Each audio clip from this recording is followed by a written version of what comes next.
नमस्कार दोस्तों, आज हम बात करने जा रहे हैं डे ग्लास हाउस की, जो एक रोमांचक साइकोलॉजिकल थ्रिलर है और आपको शुरुआत से अंत तक रोमांचित रखती है। ये 2001 में आई फिल्म है जिसमें एक लड़की रूबी बेकर और भाई रेड की कहानी है, जिनके माता पिता की एक दुर्घटना में मौत हो जाती है। इसके बाद उन्हें नए अभिभावकों के पास भेज दिया जाता है, लेकिन एक नया जीवन शुरू करने का उनका सपना जल्द ही एक बुरे सपने में बदल जाता है, जब वे अपने नए घर में छिपे काले राजों से पर्दा उठाते हैं।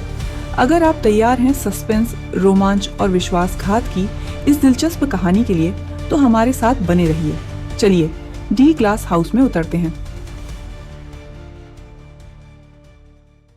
फिल्म की शुरुआत में एक किशोरी रूबी बेकर अपने दोस्तों के साथ थिएटर में एक हॉरर फिल्म का मजा ले रही होती है। उसे ज्यादा डर नहीं लगता, लेकिन कम से कम सभी इस पर खूब हंसते हैं। फिल्म खत्म होने के बाद दोस्तों में से एक पूछती है कि अब कहाँ जाना चाहिए, लेकिन रूबी कहती है कि उसे घर जाना चाहिए ताकि अपने माता पिता से फिर कोई झगड़ा ना हो। अगले सुबह उसे अपने माता पिता और भाई रेड के साथ नाश्ता करते हुए दिखाया जाता है और फिर वह स्कूल के लिए निकल जाती है। स्कूल में वह अपने दोस्तों से मिलती है और फिर से रात में बाहर जाने की योजना बनाती है। उसी रात उसके माता पिता डेविड और ग्रेस अपनी 20वीं शादी की सालगिरह मनाने के लिए एक रेस्टोरेंट जाते हैं। इस दौरान रूबी भी अपने दोस्तों के साथ सिगरेट पीने, तेज ड्राइविंग करने और रेव पार्टी में समय बिताने के लिए बाहर जाती है। जब वह घर लौटती है तो धूम्रपान की गंध छुपाने के लिए परफ्यूम लगाती है, लेकिन तभी उसे बाहर पुलिस की कार खड़ी दिखती है और वह सोचती है कि उसके माता पिता ने उस पर रिपोर्ट दर्ज कराई होगी। वह अंदर जाकर पुलिस अधिकारी से कहती है कि वह लापता नहीं है, लेकिन वे वहां उसके लिए नहीं आए थे। पुलिस उसे बताती है कि उसके माता पिता का कार एक्सीडेंट हो गया था, जिसमें उनकी मौत हो गई। इस दुखद खबर से वह बेहोश हो जाती है। कुछ दिन बाद उनके माता पिता का अंतिम संस्कार होता है। इस दौरान रेड कुछ शब्द कहना चाहता है, लेकिन वह बहुत भावुक होकर बोल नहीं पाता। यहीं पर हम आरोन ग्लास और टेरी ग्लास से मिलते हैं, जो परिवार के करीबी दोस्त हैं। वे रेड की ओर से एक मार्मिक भाषण देते हैं। जब प्रार्थना सभा समाप्त होती है तो बाहर रूबी से उसके अंकल जैक मिलते हैं, जो उससे कहते हैं कि अगर उसे किसी मदद की जरूरत हो तो वह उन्हें बता सकती है। रूबी उनसे पूछती है कि उसने उन्हें 10 सालों से क्यों नहीं देखा। जैक बताते हैं कि उनकी माँ और वह दूर हो गए थे और वह बहुत दूर रहते हैं।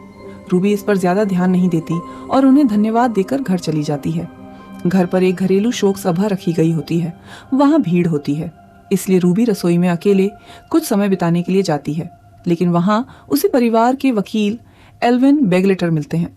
वह उसे बताते हैं कि अब वह और रेड क्लास परिवार के साथ रहेंगे और उसके माता पिता ने उनके लिए इतनी संपत्ति छोड़ी है कि उन्हें कभी पैसों की चिंता नहीं करनी पड़ेगी।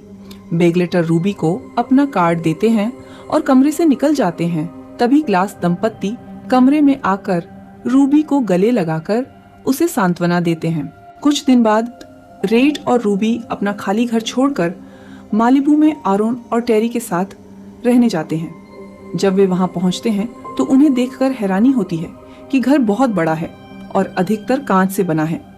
टेरी उन्हें घर का दौरा देती है, जबकि आरोन खाना तैयार करते हैं। वह उन्हें घर के कोनों कोनों से परिचित कराते हैं, नौकरानी से मिलवाते हैं और अंत में उन्हें उनका कमरा दिखाते हैं, जिसे फिलहाल दोनों को साझा करना होगा। उसी शाम आरोन उन्हें कुछ फैंसी खाना परोसते हैं, जिसे वे छूते भी नहीं हैं, इसलिए उन्हें पिज्जा ऑर्डर करना पड़ता है। सोने के समय रेड अभी भी जाग रहा होता है और इधर उधर मस्ती कर रहा होता है, इसलिए रूबी कपड़े बदलने के लिए हॉल में जाती है। तभी उसे लगता है कि कोई उसे देख रहा है। वह एक आवाज सुनती है और जब पलटकर देखती है तो एक परछाई को हटते हुए देखती है। अगले दिन वे नए स्कूल जाते हैं। रूबी अपने नए क्लास से मजाकिया अंदाज में परिचय कराती है, लेकिन माहौल तब असहज हो जाता है जब वे उससे मालिबू में शिफ्ट होने की वजह पूछते हैं। स्कूल के बाद जब दोनों भाई बहन अपने कमरे में लौटते हैं तो उन्हें गिफ्ट मिलते हैं। रेड के लिए वीडियो गेम कंसोल और रूबी के लिए बहुत सारे कपड़े। कुछ देर बाद रूबी फोन पर एक दोस्त से अपने नए स्कूल के बारे में बात कर रही होती है और टीवी देख रही होती है। वह शिकायत करती है कि वहाँ के बच्चे बहुत अनुशासित हैं और आज़ादी का सही मतलब नहीं समझते, जैसे कि वे स्कूल में पेजर का इस्तेमाल नहीं कर सकते। उनकी यह बातचीत बीच में ही रुक जाती है जब आरोन उन्हें रसोई में बुलाते हैं। किराने का सामान रखवाते समय आरोन उसे समझाते हैं कि उसे अपने नए स्कूल के प्रति बेहतर रवैया रखना चाहिए। दरअसल उन्होंने उसकी फोन पर बातचीत सुन ली थी। उस रात बिस्तर में लेटे हुए रूबी को लगता है कि उसकी माँ उसे जगाने आई है, लेकिन जब वह अचानक उठकर बैठती है तो समझ जाती है कि यह सिर्फ एक सपना था। अब वह इतनी परेशान है कि उसे नींद नहीं आती, इसलिए वह स्विम सूट पहनकर घर के अपने पूल में तैरने चली जाती है। सब कुछ ठीक चल रहा होता है जब तक कि कोई उपस्थिति उसे चौंका नहीं देती। ये टेरी होता है जो शोर से जाग गया था। वह कहता है कि उसने सोचा था कोई घुसपैठियां हैं, क्योंकि उसे बच्चों के आसपास होने की आदत नहीं है। वह रूबी को पूल से बाहर निकलने में मदद करता है और उसे एक तौलिया देता है, लेकिन उसे अनुचित ढंग से घूरता है। अगले दिन स्कूल में रूबी को नशे में ड्राइविंग के बारे में एक वीडियो दिखाया जाता है जो उसे उसके माता पिता के एक्सीडेंट की याद दिलाता है और उसे परेशान कर देता है। बाद में डिनर के दौरान जब ग्लास दंपत्ति उससे उसकी ड्राइविंग और कक्षाओं के बारे में पूछते हैं तो वह बहाना बनाकर बाथरूम में जाती है और कुछ पेन किलर्स ढूंढती है। आरोन उसे वहां पाता है और उसे सांत्वना देने की कोशिश करता है। रूबी झूठ बोलती है और कहती है कि यह सब उसकी माहवारी के कारण है। आरोन उसे अपने बाथरूम में ले जाती है जहां रूबी देखती है कि वह बहुत सारे दवाइयों का भंडार रखती है। उसे एक गोली दी जाती है जो सिर्फ पेन किलर नहीं होती। जब वह बिस्तर पर जाती है तो वह इतनी रिलैक्स हो जाती है कि रेड का वीडियो गेम खेलना भी उसे परेशान नहीं करता। कुछ घंटों बाद जब वह जागती है तो देखती है कि रेड टीवी के सामने फर्श पर सो गया है। उसे बिस्तर तक खींचने के दौरान वह आरोन और टेरी को बहस करते हुए सुनती है और कमरे से बाहर झांकती है, लेकिन टेरी उसे देखते ही पर्दे खींच देता है। अगले दिन स्कूल में एक सहपाठी रूबी से उसके अकादमिक प्रोबेशन पर होने की अफवाह के बारे में पूछता है। रूबी बताती है कि एक बार उसने पार्टी में जाने के लिए होमवर्क नहीं किया था तो उसने इंटरनेट से निबंध डाउनलोड करके जमा कर दिया था, लेकिन उसे पकड़ लिया गया था। घर लौटने पर टेरी उसे एक प्रीमियर पर चलने के लिए कहता है। रूबी कहती है कि उसे होमवर्क करना है, लेकिन टेरी कहता है कि उसके पास समय होगा तो वह जाने के लिए मान जाती है। लेकिन अंत में टेरी उसे प्रीमियर पर नहीं ले जाता बल्कि एक रेस्तरां में ले जाता है। खाना खाते समय वह बेकर्स से मिलने के दिन को याद करता है। रूबी इसका फायदा उठाकर उससे पूछती है कि क्या पिछली रात की बहस उनके बारे में थी। टेरी कहता है नहीं, यह सिर्फ शादीशुदा जोड़ों की आम समस्याएं थीं। रूबी उसे कहती है कि अब उसका सोने का समय हो गया है, इसलिए टेरी उसे घर वापस ले जाता है। लेकिन वह बहुत तेजी और अजीब ढंग से गाड़ी चला रहा होता है और एक बार तो वह लगभग एक और कार से टकरा जाता है। फिर वह कार रोकता है और उसके करीब झुकता है, जिससे रूबी असहज महसूस करती है, लेकिन फिर दावा करता है कि वह उसकी सीट बेल्ट ठीक कर रहा था। घर पहुंचकर रूबी लिविंग रूम में अपनी किताबें लेने जाती है और देखती है कि आरोन खुद को इंजेक्शन लगा रही है। अगली सुबह वह बेगलेटर के पास जाती है और उसे सब कुछ बताती है। बेगलेटर उसे याद दिलाता है कि अगर ग्लास दंपत्ति के साथ चीजें ठीक नहीं रहीं तो वे राज्य के वार्ड बन जाएंगे। बेगलेटर उसे बताता है कि उसके माता पिता ने उनके लिए $4 मिलियन छोड़े हैं।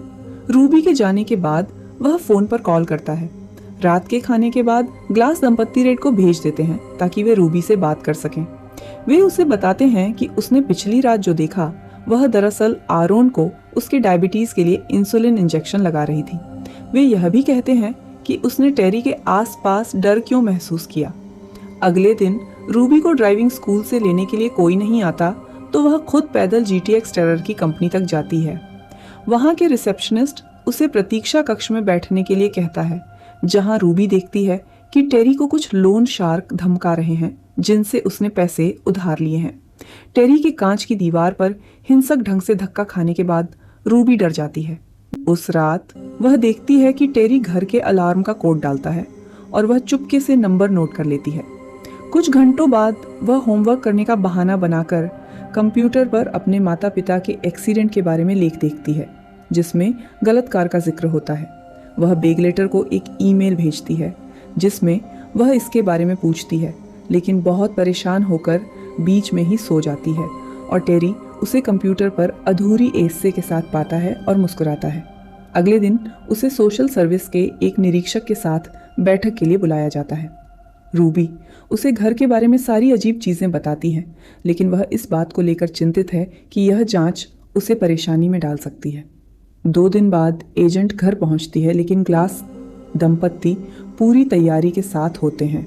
उन्होंने भाई बहनों के लिए अलग कमरे तैयार किए होते हैं, रेड के वीडियो गेम को छिपा दिया होता है और सारी दवाइयां हटा दी होती हैं। इस बीच अस्पताल में आरोन मरीजों के लिए दिए गए मेडिसिन की झूठी रिपोर्ट दे रही होती है ताकि वह अपने लिए अधिक दवाएं चुरा सके।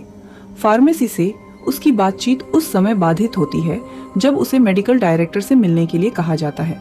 बाद में घर में हमें पता चलता है कि इस समय तक रूबी को लगातार सेडेटिव्स देकर शांत रखा गया था और आरोन ने अपनी मेडिकल लाइसेंस भी खो दी थी क्योंकि वह रूबी को शांत रखने के लिए और अपनी लत के लिए दवाएं चुरा रही थी। टेरी और आरोन आपस में अपने मुद्दों पर बहस करते हैं, जिससे हमें पता चलता है कि टेरी ने बेकर्स की हत्या की थी। आरोन अब सब कुछ छोड़ना चाहती है, लेकिन टेरी कहता है कि अब जो हो चुका है उसे संभालना पड़ेगा।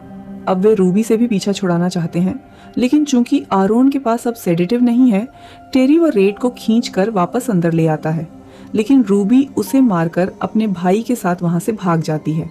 टेरी उन्हें पकड़ लेता है और उन्हें बेसमेंट में बंद कर देता है। बेसमेंट में भाई बहन देखते हैं कि वहां एक खिड़की है और वे पास रखी एक रिंच का उपयोग करके खिड़की पर लगे जाल को तोड़ने की कोशिश करते हैं।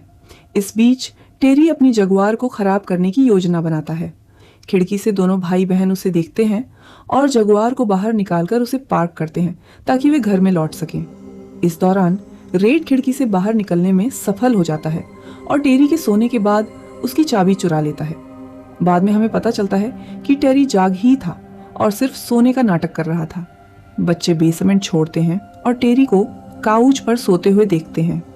रूबी को यह आसानी कुछ अजीब लगती है। तभी डोरबेल बजती है और रूबी रेड के साथ एक दीवार के पीछे छुप जाती है और देखती है कि टेरी दरवाजा खोलता है। दरवाजे पर बेगलेटर खड़ा होता है, जो व्यक्तिगत रूप से आया है क्योंकि टेरी उसकी कॉल नहीं उठा रहा था। वह बताता है कि बैंक ने उसके गार्जियनशिप अकाउंट को ब्लॉक कर दिया है और अब जांच चल रही है। हमें पता चलता है कि बेगलेटर ग्लासेस को रूबी के सभी कदमों की जानकारी देता रहा था। तभी एक लाल कार बाहर आकर रुकती है और 2 लोग बाहर निकलते हैं। वे लोन शार्क्स हैं। वे घर में आते हैं और बताते हैं कि उन्हें टेरी की पत्नी का फोन आया था, लेकिन दरअसल वह कॉल रूबी ने की थी। वे पैसे की मांग करते हैं, लेकिन टेरी कहता है कि उसके पास पैसे नहीं हैं और इसका दोष बेगलेटर पर डालता है। बेगलेटर वहां से जाने की कोशिश करता है, लेकिन लोन शार्क्स उसे चाकू मार देते हैं। टेरी को लगता है कि समस्या सुलझ गई, लेकिन शार्क्स जाने से इनकार कर देते हैं। वे टेरी और जगुआर को अपने साथ ले जाना चाहते हैं। बाहर जाते समय रूबी रेड को इंतजार करने को कहती है और खुद घर से बाहर निकल जाती है।